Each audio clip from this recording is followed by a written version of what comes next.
नमस्कार। मैं रवीश कुमार एनडीटीवी वाले का एक दर्शक हूँ। न्यूज़ आ रहा है कि वो एनडीटीवी से रिजाइन दे दिए हैं।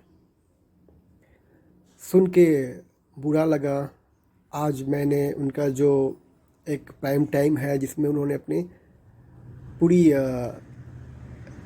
रेजिग्नेशन के अलावा उन्होंने अपनी सब कुछ बात बताई, देखा। काफ़ी भावुक वीडियो है। मैंने उनकी बात को सुना कि कैसे भोजपुरी गांव है और हिंदी एक शहर है। मैं रवीश जी को ज़्यादा दिन से नहीं जानता हूँ। 2016 के आसपास जब सोशल मीडिया एक्टिव हुई और इंटरनेट कुछ सस्ता और फ्री हुआ तो यूट्यूब पे हमने जाना कि रवीश कुमार जी हैं जो बिहार के हैं और एनडीटीवी के साथ काम करते हैं। फिर उन्होंने नौकरी सीरीज चलाई थी जिसपे लोगों के समस्याओं को, बच्चों की जो समस्याएं जो एग्ज़ाम देते थे एसएससी सीजीएल वाले, उनकी समस्या को उठाते थे और उस पर बात करते थे। बैंकिंग वालों का भी समस्या, रेलवे वालों का भी समस्या, वो भी सीरीज काफ़ी लोकप्रिय हुआ। हमें पता ही नहीं है कि, अब तक भी पता नहीं है कि ये लेफ़्ट राइट क्या होता है। हम सामान्य लोग हैं, हमारे लिए कोई आइडियोलॉजी का होना कोई ख़ास बात नहीं है। लेकिन 2014 से कुछ ऐसा हुआ कि पूरी मीडिया डिवाइड हो चुकी। Left right, pro Congress, pro BJP, pro Modi. अब तो ऐसा देखने को मिलता है कि लालू यादव जैसे लोग का भी समर्थन करने वाले मीडिया के जर्नलिस्ट मिल जाते हैं। मैं रवीश जी को अपनी भावभीनी उनको विदाई दे सकता हूँ।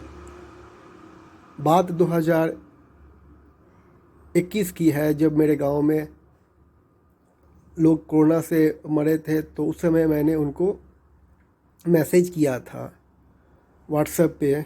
उन्होंने इसके लिए काम किया मेरे गांव में, वहाँ के डीएम से बात करके टीम को भेजा था।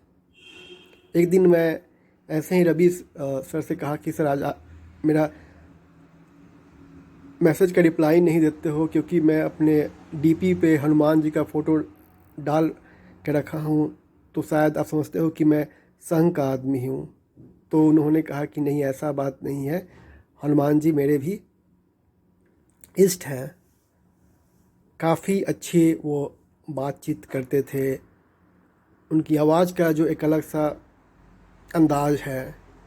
अब वो एनडीटीवी पे नहीं आएंगे और प्राइम टाइम पे भी अब कोई दूसरा उनकी जगह पे ले लेगा, क्योंकि जगह खाली नहीं होता है, कोई ना कोई आता है। लोग रिटायर करते हैं, जाते हैं। अब वो यूट्यूब पे आ गए हैं। मैं यूट्यूब पे देखा, दोनों तरफ से लोग, राइट वालों और लेफ़्ट वाले ने, राइट वाले खुशी मना रहे हैं, लेफ़्ट वाले रो रहे हैं कि और सब मिला के मोदी जी की पूरा शिकायत और कोई उनकी तारीफ़ में ही लगा रहता है। मैं रवीश भैया का शिकायत तो नहीं करूँगा, क्योंकि मैं ज़्यादा उनको जानता भी नहीं हूँ। लेकिन जहाँ तक मैंने देखा है कि रवीश भैया सरकार को कटघरे में हमेशा लेते रहते थे, हमेशा मोदी जी की आलोचना करते रहते थे, बीजेपी की, आरएसएस की, वर्तमान भारत सरकार की आलोचना करते रहते थे। अब मुझे पता नहीं है कि इसके पीछे क्या होता है, लेकिन इनकी रिपोर्टाज में ये चीज़ें मिलती थी, मिलेगी भी। अब तो यूट्यूब चैनल पे आ गए हैं तो अब और मिलेगी ऐसी बातें। लेकिन अब वो आवाज़, मैं रवीश कुमार प्राइम टाइम पे, अब ये सुनने को नहीं मिलेगा एनडीटीवी पे। मैं एक छोटा सा यूट्यूबर हूँ। हमारे रवीश भैया के एक दिन में ही 1.5 मिलियन सब्सक्राइबर यानी 15 लाख सब्सक्राइबर उनके चैनल को मिल गए। रवीश कुमार ऑफिशियल का मेरा तो 100 भी नहीं है। मेरी बात उनके पास पहुंचेगी या नहीं पहुंचेगी ये मुझे नहीं पता है, लेकिन हम उनको मिस करते हैं। वो बिहार से हैं तो बिहार के लोगों को ऐसा देखा गया है कि वो भिड़ जाते हैं, और वही हुआ हमारे रवीश भैया का।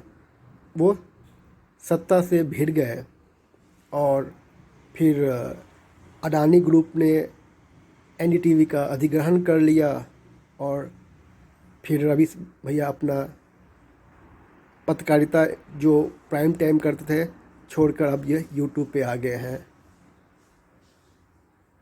जीवन चलते रहता है।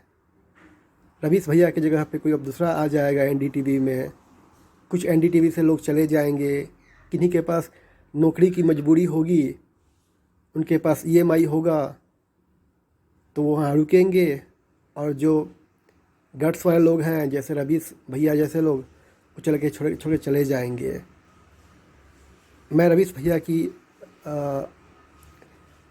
को शुभकामना देता हूँ ताकि वो यूट्यूब पे आए हैं, कुछ बड़ा करें। उनके अच्छे स्वास्थ्य के लिए भी शुभकामनाएं देता हूँ, और उम्मीद करता हूँ कि जो नया वो काम हाथ में लिए हैं उस पे वो फिर से ऊंचाई पे पहुँचेंगे। धन्यवाद। मैं रवीश कुमार का एक दर्शक बोल रहा हूँ।